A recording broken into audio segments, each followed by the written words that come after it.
জামায়াতে ইসলামী আপনার এই তাদের ইতিহাসে এই সর্বোচ্চ মনে ৭৭টা সিট পেল, তাই না, এককভাবে। হ্যাঁ, ৭৭টা সিট পেলে এনসিপি সহ আরো একটা বিষয় হবে। তারা তো এই পদগুলো এনজয় করছে। তারা একদিকে এনজয় করছে আপনার এই সংসদীয় সবকিছু, আবার দেখেন দ্বিচারিতা করছে যে আমরা মানি না, আবার বিভিন্ন ধরনের সমাবেশ করছে মাত্র 6 মাসের মাথায়। সরকার কিন্তু তার জেস্চারে সার্বিকভাবেই কিন্তু পজিটিভ অ্যাপ্রোচ নিয়ে আগাচ্ছে।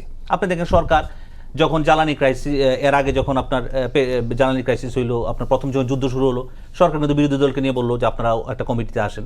কমিটি করা হলো, জ্বালানি আপনার মোটরসাইকেলের লাইন কমে গেল।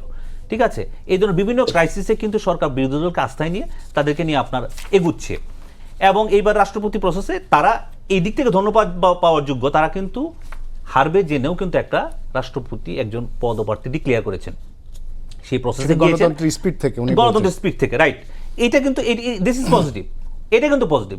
নেগেটিভ কোনটা, যে আমি আবার প্রসেসে আমি করতে হয় তাই করলাম, এই সেই। তারপরে কিন্তু তারা আবার নতুন রাষ্ট্রপতিকে অভিবাদন জানিয়েছেন। তো এই দিক থেকে তারা পজিটিভ, এবং শপথ গ্রহণ অনুষ্ঠানেও গিয়েছেন।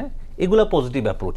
নেগেটিভ অ্যাপ্রোচ হচ্ছে যে আপনি সংবিধান সংশোধন কমিটিতেই গেলেন না, আপনি সেখানে কি আলোচনা হবে সেখানে আপনি অংশগ্রহণ করবেন না, আপনি জুলাই সনদ স্বাক্ষর করলেন আবার সেটাকে ডিনাই করেন, তাহলে তো এখানে আপনার চরম দ্বিচারিতার ছাড়া আর কিছুই নয়।